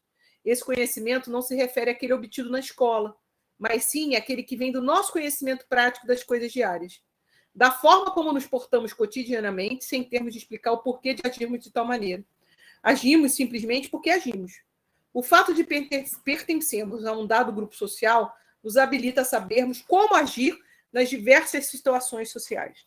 Então, você sabe que quando você entra aqui na sala, no ambiente virtual, não é para você ficar botando no chat e olha lá, hoje vai passar o BBB, a prova da eliminação. O outro, sabia que fulano está namorando? E nem ficar interrompendo o microfone para falar coisa que não tem nada a ver.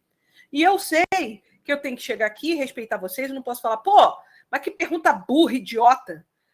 Você não pode fazer uma pergunta idiota dessa, não vou nem responder. Então, a gente tem noção dos nossos papéis porque a gente tem noção... Perdão, deixa eu melhorar a frase. A gente tem conhecimento do que tem que fazer porque a gente tem noção dos nossos papéis. Ninguém disse isso. Eu não cheguei aqui e falei, olha, a regra é entre na sala, não escreva nada no chat que não tem a ver com a aula e não interrompa a aula e nem faça pergunta idiota. Eu não falei isso. E vocês fazem.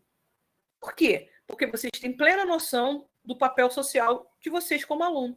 E eu, alunos, né? E alunas. E eu tenho plena noção do meu papel social como professora. Então, o nosso comportamento funciona bem. Porque eu tenho esse conhecimento, vocês têm esse conhecimento, eu não ditei as regras, vocês não ditaram as regras, mas a gente sabe como a gente tem que agir. Perfeito? Então, essa é uma prática social que está funcionando muito bem.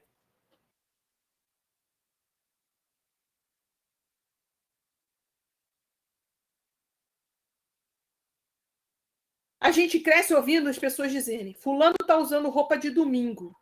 O que significa isso? Vocês já ouviram isso? Essa expressão? Eu cresci com a minha mãe falando, não, essa roupa aí é para domingo, não pode usar durante a semana, não. E eu faço a mesma coisa com meu filho. Vocês já ouviram isso? Sim.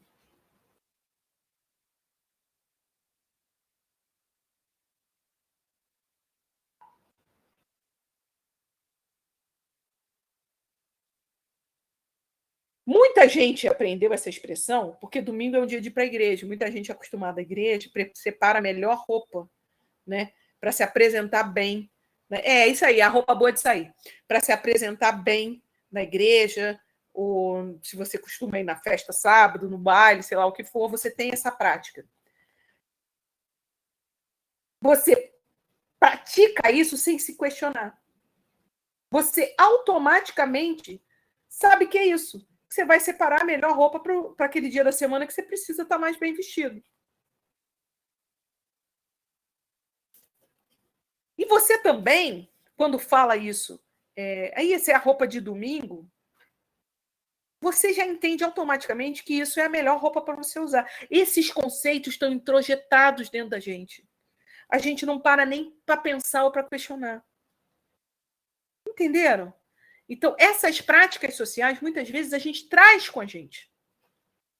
Agora, se você vive num outro ambiente, em que, por exemplo, você foi criado num ambiente em que as pessoas interrompem as outras, em que o negócio leva quem grita mais alto, em que a confusão é o que reina, quando você chegar aqui, na sala de aula virtual, você vai começar a interromper o tempo todo, vai falar o tempo todo, não vai deixar mais ninguém falar.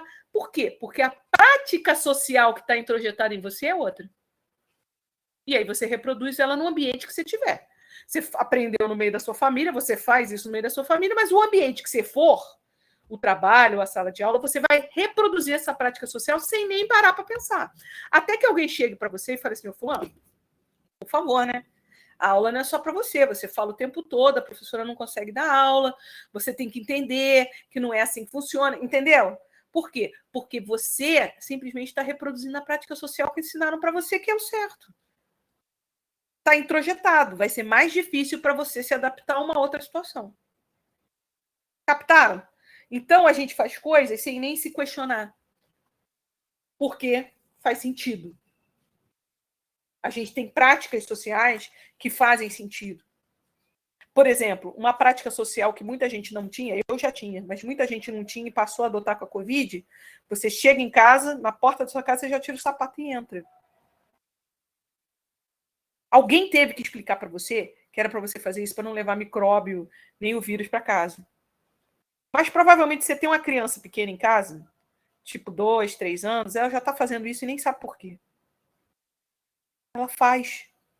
Porque ela vê você fazer, vê o irmão fazer, vê o pai fazer, vê a mãe fazer, vê o vizinho fazer, ela vai e faz. Por isso que eu não estou justificando, tá? Mas, por exemplo, é muito mais difícil para uma pessoa que está dentro de um ambiente controlado querer romper com esse ambiente. Exemplo, se você vai para uma sociedade que siga as leis islâmicas, por exemplo, lá a mulher tem que cobrir a cabeça com véu.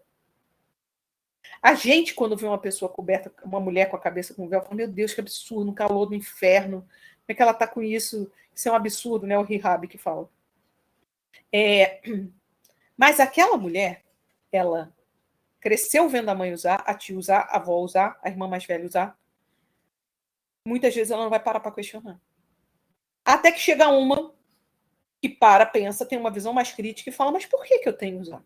Eu tenho que usar. Ah, por um motivo religioso. Mas por que eu tenho que seguir uma regra que foi estabelecida há séculos atrás, milhares de anos atrás? E eu tenho que continuar usando? E aí você tem as rupturas. Eu não estou dizendo que eu concordo com o Rihab, não, tá, gente? Eu não concordo. Mas é só para a gente entender como é que é a lógica. A mesma coisa, quando muitas vezes eu já fiz isso, então eu fico à vontade para falar isso, porque eu já fiz. Quando você julga uma mulher que apanha do marido, ou do companheiro, do namorado, seja lá do que for, você julga ela, fala, ela não quer se livrar. Já chamei a polícia não sei quantas vezes e ela não quer entregar o marido. Gente, às vezes ela não consegue ver que ela está presa numa situação, porque a prática social que passaram para ela era que os vizinhos batiam nas mulheres, o pai batia na mãe, o marido bate nela, e está tudo bem. E a mulher é feita para aguentar, para perdoar. Ah, ele estava bêbado, ele estava cansado, ele estava chateado, ele perdeu o emprego, entendeu? Então a culpa não é dele, a culpa é quase minha. Então, a gente tem que ter um pouquinho de empatia, se colocar no lugar da pessoa, porque as práticas sociais elas são muito fortes. A gente vencer e romper uma prática social é difícil. Se você já conseguiu ter essa consciência, tomou conhecimento do seu papel e conseguiu romper a prática social, tenha empatia com o outro para ajudar essa outra pessoa, se é outro homem, mulher, LGBTQI+, não importa quem seja, a romper com essa prática também. E aí surgem as revoluções. Quando um grupo grande de pessoas começa a romper com uma determinada prática, aí você tem os grandes movimentos sociais. Eles não acontecem sempre, né? É de tempos em tempos, mas é quando um grupo muda e acha que essa percepção de mudança vale a pena ser investida. Perfeito? Por exemplo, uma prática social que eu quero instituir aqui, acho que vocês deveriam incentivar os outros alunos e começar uma revolução social para que isso passasse a acontecer. Dar presente para a professora. Por que quando começa o semestre, não vem um chocolatinho, não vem um salgadinho, não vem um livrinho, alguma coisa para a professora ficar, poxa, coitada da professora, precisa de um carinho, né? Então, um sorvete, uma coisa, uma coca, eu gosto muito de coca, para estabelecer isso. Antigamente, quando eu era criança, a professora ganhava um monte de maçã.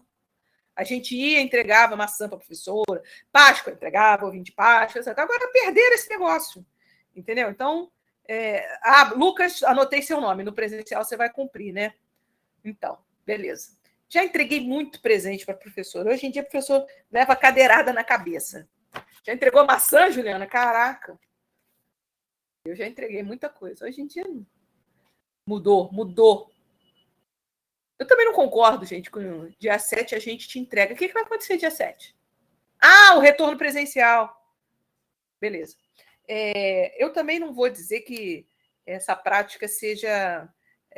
quando eu era criança, assim, o respeito com o professor e a professora era tão grande que você não falava, você levantava a mão, esperava a professora chamar para você falar oi. Oi, eu quero ir no banheiro. Né? Se o professor dizia tá errado, quem era eu para falar não, tá certo, mesmo achando que estava certo. Eu também não sou a favor disso, não. Mas também não precisa ser esculhambação que é hoje em dia, né? Que aluno taca cadeira na cabeça do professor, dá soco, o professor tem síndrome do pânico, o professor não sai machucado da sala de aula e já virou também bagunça, né? Minha mãe trabalha com salgadinho, vou providenciar no presencial. Alexia, se você fizer isso, tenha certeza que nessa disciplina você já alcançou êxito, tá? E se alguém disser que eu falei isso, eu digo que é mentira. Estão gravando? Não, né? Então, é mentira. Mas, Alexia, é coxinha de galinha que eu gosto, risole de camarão e croquete de carne, tá? E meu filho acabou de dizer que ele gosta de quibe. Vou levar a prova para vocês. Não é prova não, querida. Leva uma quantidade boa, tá? Negócio de provinha, não. Lá em Seropédica a gente fica com fome. A gente trabalha o dia todo, chega de noite, quer comer mesmo. Tem esse negócio de levar 3, 4 não, hein? Obrigada, viu, Alex? Vale a sua aprovação. Beleza? Da mesma forma, gente, nas empresas tem as práticas sociais que os funcionários fazem, que os chefes fazem, que os donos fazem. Isso vai se reproduzindo.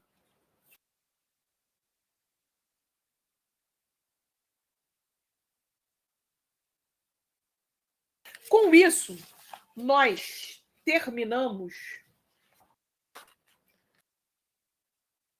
o primeiro capítulo do livro. Deixa eu ver aqui, só para falar para vocês. É porque aqui no livro você tem unidades. Cada unidade é como se tivesse 3 capítulos ou sessões. A gente acabou a primeira sessão, tá? Que é a administração pública e noções básicas. E vamos começar agora na página 27, que eu vou mandar depois o link para vocês. Algum desses aí, de repente, até o Perruti consegue botar o link aí do livro do CEDERJ. O nome do livro é Teorias da Administração Pública, volume 1. Autor de qual? Peraí, deixa eu botar aqui, ó. Teorias da Administração Pública.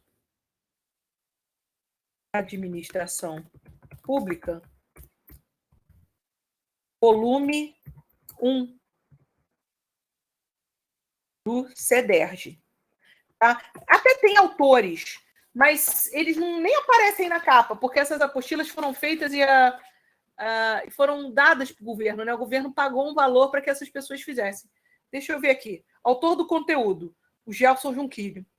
Tá? Mas nem precisa procurar pelo nome dele, não. Se você botar Teoria de Administração Pública, volume 1, CEDERJ, vai aparecer o PDF para baixar. É que ele dá 14 GB. Não, 14 GB não, 14 mega, né? E aí eu não consigo mandar pelo e-mail. O e-mail só deixa mandar, acho que até 4 ou 5. Aí o cara, o Perruti é maneiro. Aí, ó o homem, ó o cara. Se alguém puder copiar e colar lá no grupo do Zap, para os outros que não estão aqui poderem baixar, eu agradeço, tá? Perruti é bom, cara. Esse cara é bom.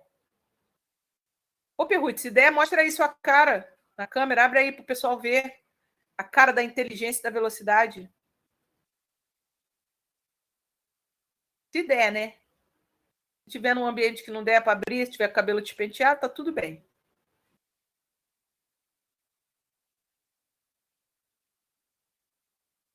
Tá digitando é porque não vai abrir a câmera.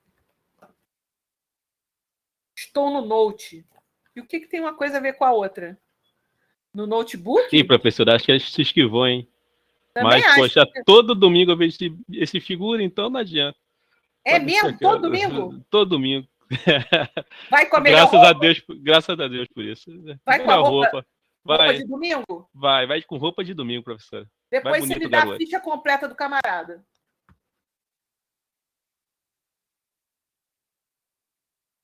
Você é de qual igreja?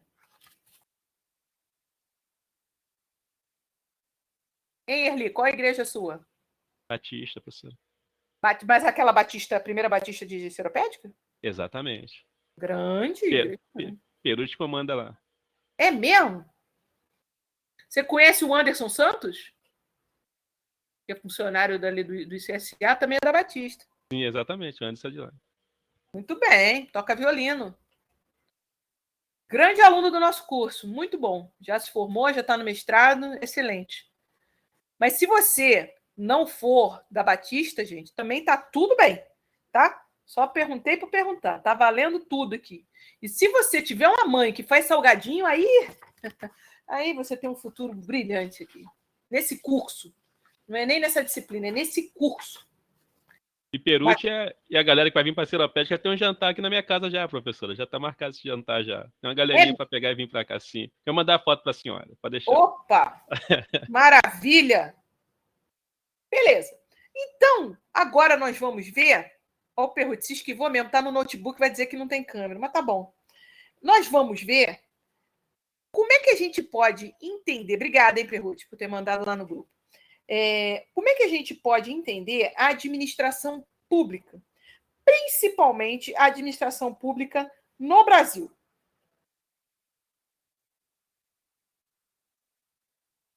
Numa definição de Meirelles, de 2004, e eu vou ler a definição, está escrito assim: a administração pública significa a totalidade de serviços e entidades ligados ao Estado. Lembra que a gente discutiu o conceito de Estado na aula passada? Que vocês viram o Estado também lá com o professor Vinícius, na aula de Ciência Política? Então, a administração pública significa a totalidade de serviços e entidades ligados ao Estado. De modo concreto, é esse mesmo Estado atuando solidamente, visando satisfazer o quê? O bem comum dos indivíduos, em uma coletividade sob seu domínio, nas esferas federal, estadual e municipal. Podendo, nestas duas últimas, a estadual e a municipal, gozarem de maior ou menor autonomia político-administrativa em relação à primeira. Ou seja, a administração pública é a atuação na oferta de serviços e as entidades que são ligadas ao Estado, de modo a fazer com que o Estado satisfaça o bem comum dos indivíduos em uma coletividade. Ou seja, é o bem comum que faça bem para o coletivo.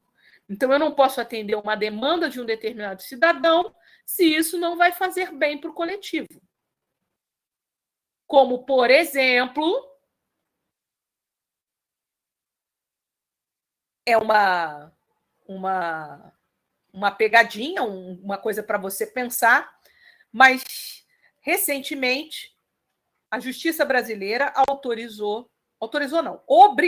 determinou que o governo brasileiro tinha que comprar o remédio mais caro do mundo para ser dado para uma criança brasileira, se eu não me engano, de Brasília, que tem uma doença raríssima, que vai tomar esse remédio, ela não vai resolver a doença da criança, mas pode aliviar a vida dela, tornar a vida menos difícil. E aí a justiça determinou que o governo tinha que pagar. O governo foi lá e comprou. O governo podia ter comprado sem ter sido acionado pela justiça. Mas por que ele não faz isso? Porque o dinheiro que você vai gastar num remédio desse com uma pessoa, você poderia comprar outros remédios para milhares de pessoas. Então, o governo tem que pensar no bem comum partindo de uma coletividade. Professora, que insensibilidade. E a mãe dessa criança, coitada, a criança está morrendo, sofrendo, não vai fazer nada. Veja bem, se eu fosse a mãe da criança, eu entraria na justiça pedindo a mesma coisa. Eu ia lutar até o fim pelos direitos, não pelo direito, mas por o meu filho ter acesso a essa medicação para ele sofrer menos.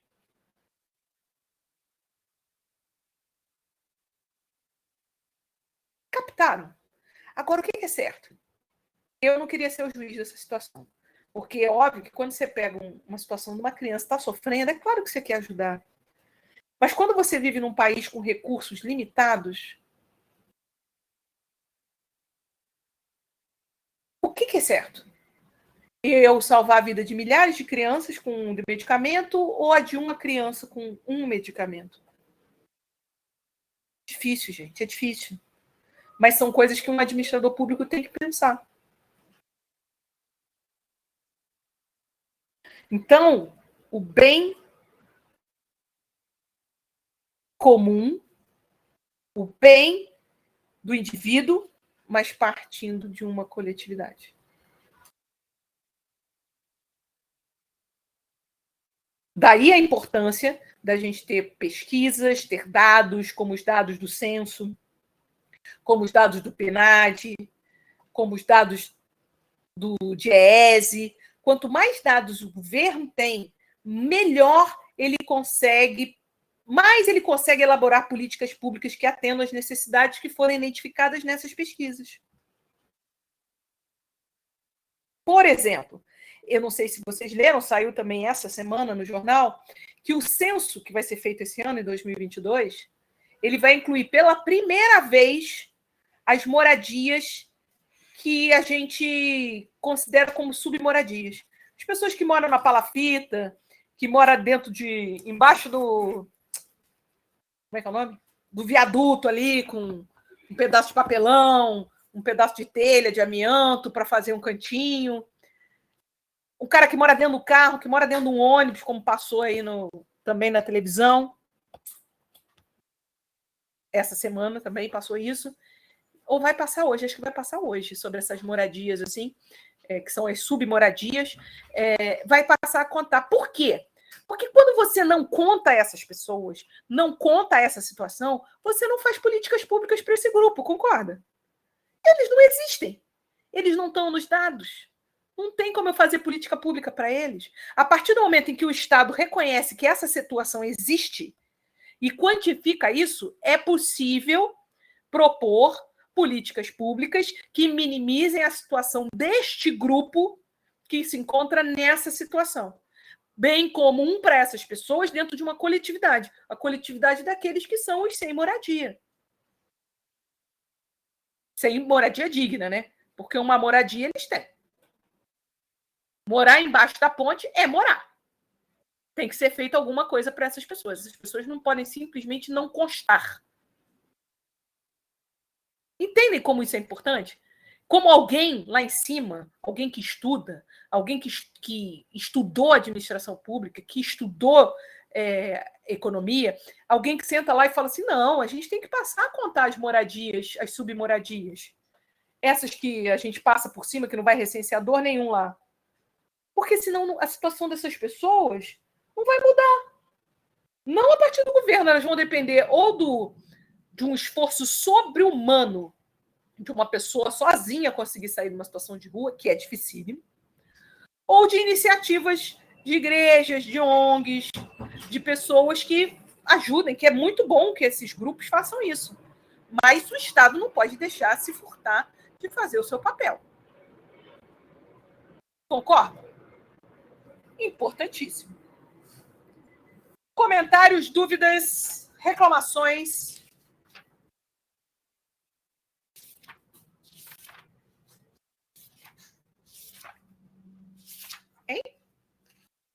Não? Maravilha. Então, eu vou pedir para vocês lerem da página 27 até a página... É pouca coisa, hein? Até a página 35, da 27 a 35, para a gente acelerar mais na aula que vem. Porque aí vocês já vão vir com isso lido e vão me trazer as dúvidas. Eu vou dar essa questão aí como lida, como estudada, perfeito? Só vou tirar a dúvida. Tá bom? Maravilha? Beleza, então.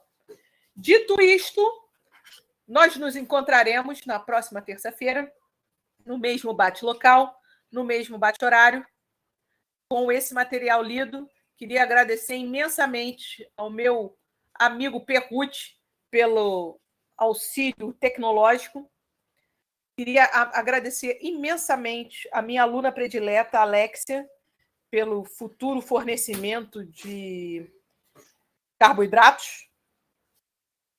E queria agradecer a todos os alunos e todas as alunas pela presença e a partilha de conhecimento e a troca. Desejo a vocês um excelente final de semana.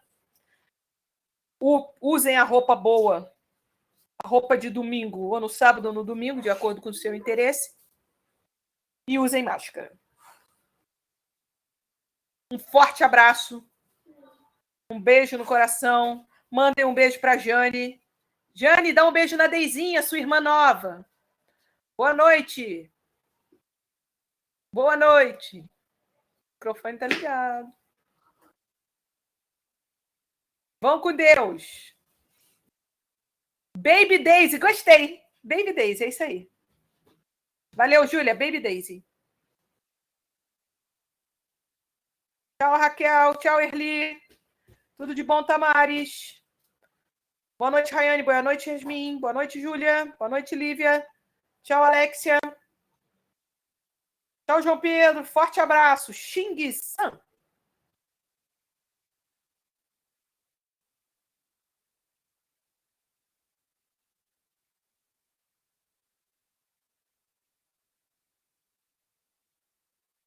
Tchau, Daniel. Tchau, Gabriel. Tchau, Celso. Não ouvi sua voz hoje, nem sua escrita. Tchau, Miguel. Tchau, Bruna.